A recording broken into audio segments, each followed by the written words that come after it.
Let's look at your developmental plan. You being a philanthropist and getting involved with politics. Like you said, philanthropic is a short-term a giveaway, but a politicking will give you the avenue where you can make law and become definite. So let's know some of your plans, developmental-wise. Sure. My plan for Montserrado, it's really to do three simple things, which is necessary in any nation, in any economy, any part of the world. What I'm proposing for Montserrado, it's pretty simple. I want to put money in people's pocket. And that's usually a question someone will ask me, what do you mean by putting money in people's pocket? How do you put money in every citizen of Montserrado County pocket? People often say there's 1.7 million people. How do you get money in the pockets of every citizen? Well, it's a simple plan. I'll come back to that in a minute.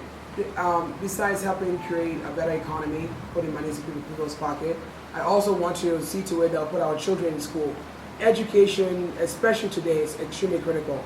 I came from a very humble beginning, but it was through education I was able to move myself from extreme poverty to a middle class, and wherever you call me, I am today, upper middle class. It was through education. I couldn't have done it without education. And number three, a better health care. You know, so many of our Liberians, citizens are dying from commonly curable disease, and we're still struggling with those things. It's just because of the lack of a good, sustainable healthcare system. And so the three things I'm proposing is one, work on the economy.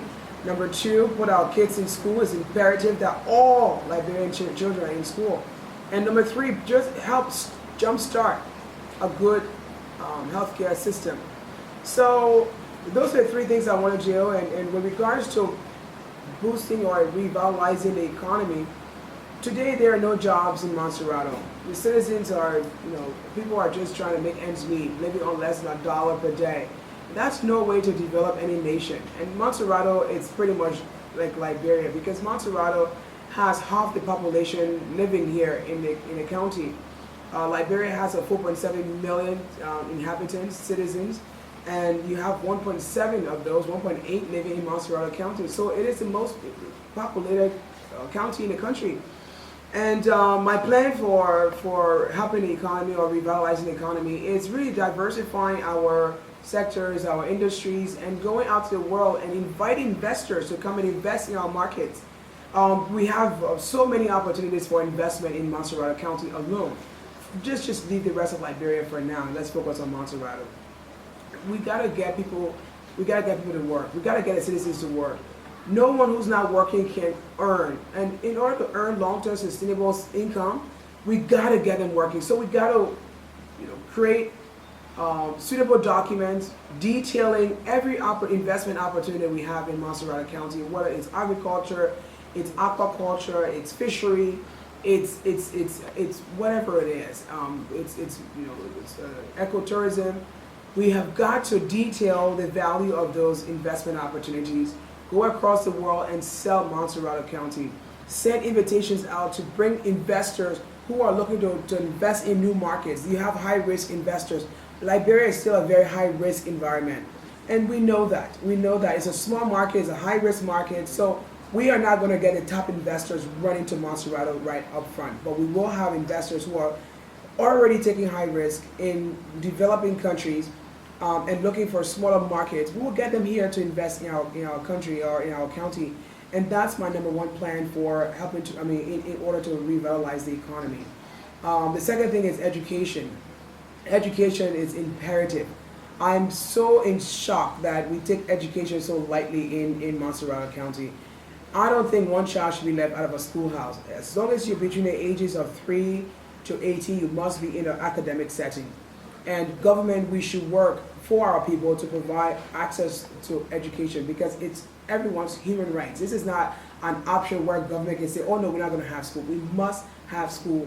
Children must be in school. There is no question, there's no if, buts, or ands about it. Children must be in school.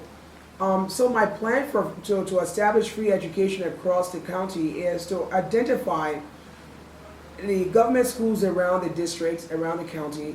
One school, one district policy I have. One district, one good government school. I will identify a government school, revitalize that school, revamp it, refurbish it, renovate it, make sure I get the right trained teachers, qualified teachers in there, pay their salary every month, give them a decent salary that they can live on to sustain their families, and make sure they receive those salaries every month. Get rid of the ghost payrolls in the education ministry, and make sure our kids have the resources like pencil, pen, all the books in school so that they can learn, and we can prepare them for universities. And so that's my plan for Montserrat, creating a better public school or government school system so that our mothers who are selling their bid about them will keep their money, but their children should still be able to obtain an education. Because now, when I go across Montserrat County, I talk to mothers, especially mothers who are in the market selling. They tell me, Madam, we have to use our little bit of our money to pay private school because we don't trust our public school, our government schools. And I want to change that, and that's my plan for Montserrat. The third thing is to do the same with the healthcare sector.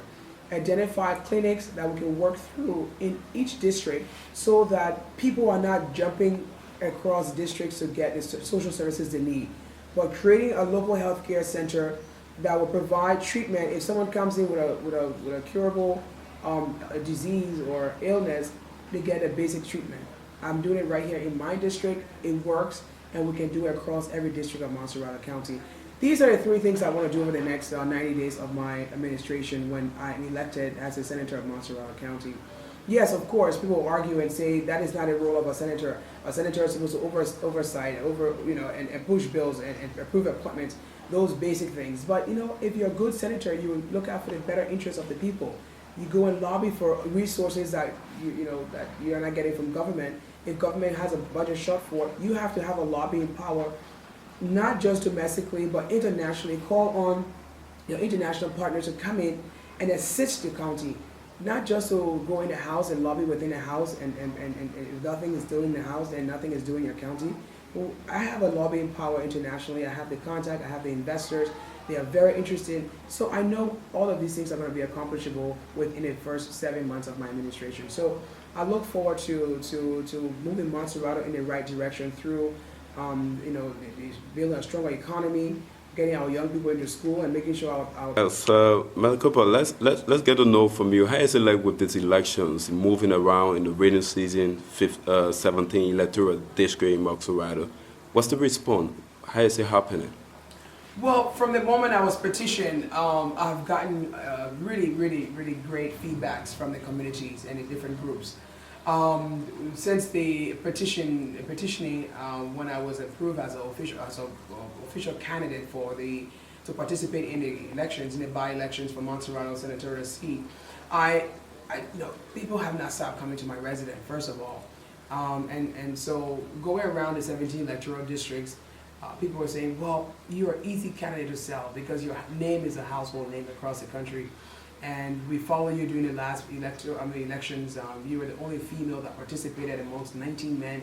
And so the women of the country or the county, they're very excited to have a woman who understands the issues of the women, who understands, the young people also know that understand their issues, which they're just trying to eke out an existence. And so I think everyone's pretty excited by my candidacy, and I go around the county to the different districts, and we have these. I guess we're doing what we call the Jehovah Witness style campaigning. Go into small communities, go into communities by communities, talking to the leadership, talking to the citizens of the community, the inhabitants of the communities, and so it's been really fantastic so far. The response we're getting is great. We go to market houses, we go to women's groups, youth groups, and people are very, very excited. They're very excited. And most of the thing I would say, people are saying, Madam, we've heard you on the radio, we've seen you on television, we see your pictures all over the county, but we have not laid eyes on you. We just want to see you, so can you come to our community? And so the moment I get there, they will say, okay, now that we've seen you, you got our vote. And so it's pretty exciting. It's pretty exciting. I enjoy every minute of it. Of course, it's elections always fall during the worst time of the year, which is during the hardcore rain. So the roads are not so great, but it allows me to see the problems of the communities. And so the visitation to each district has been very, very helpful. And some districts I've gone to, or some communities I'm going through now, I had no idea they were even there. And I didn't know the conditions under which some people were living. Sometimes you go to certain districts or communities and there are no latrines, there are no water system, there's no electricity, the roads are bad, and there's not even a hand pump in the community. And so when I speak to the community dwellers, they will tell me, Madam, we really need help in this community. We're here barely surviving. We have no money, we have no food, we have no LEC, we have no water system. And it's deplorable. It's deplorable because in 2019, Liberia, as I always say, was the oldest independent nation on the continent of Africa. We were the envy of most of the countries we hear about today. But yet still there are communities within our country that has no latrine, no toilet, no water system, no electricity. People don't even have a decent school system, neither a health clinic. It's really disappointing. It's really disappointing. I will say that with conviction because it shouldn't be this way. It shouldn't be this way. We need leadership. We need good leaders that will go in and try to fight harder for our people, to fight harder for our children, to fight harder for this generation. We should not leave one child behind. Our education system has failed our young people. Today they are barely ready for university. We gotta change that. We gotta change that if we mean business in Liberia. And so that's why I want to start with Montserrat County. I want to make sure Montserrat County gets the right sort of development plan and way forward so that every citizen of Montserrat can move forward together. So the elections has been, this particular election has been a really great one for me. The response is overwhelming, but I tell people I'm not going to make promises I know I cannot deliver on. And so don't expect me to come and be like another politician that made promises and he can't fulfill it. I'm going to make promises that I know I can fulfill. The great thing is we all knew the elections were going to be postponed because the election house had not received the resources they were expecting. And so it was inevitable that they were going to have to push the election back. It was no surprise to me. People with good ears hear everything, even the innuendos, you hear the innuendos in every conversation. And you must be able to read between the lines. This is politics. It's no child's play if you're going to say you're surprised over the fact that the election house did not receive their money. So they postponed elections. I mean, it's inevitable. It was obvious that elections were going to be pushed back. So I'm not surprised. I prepare myself for whatever the outcome may be.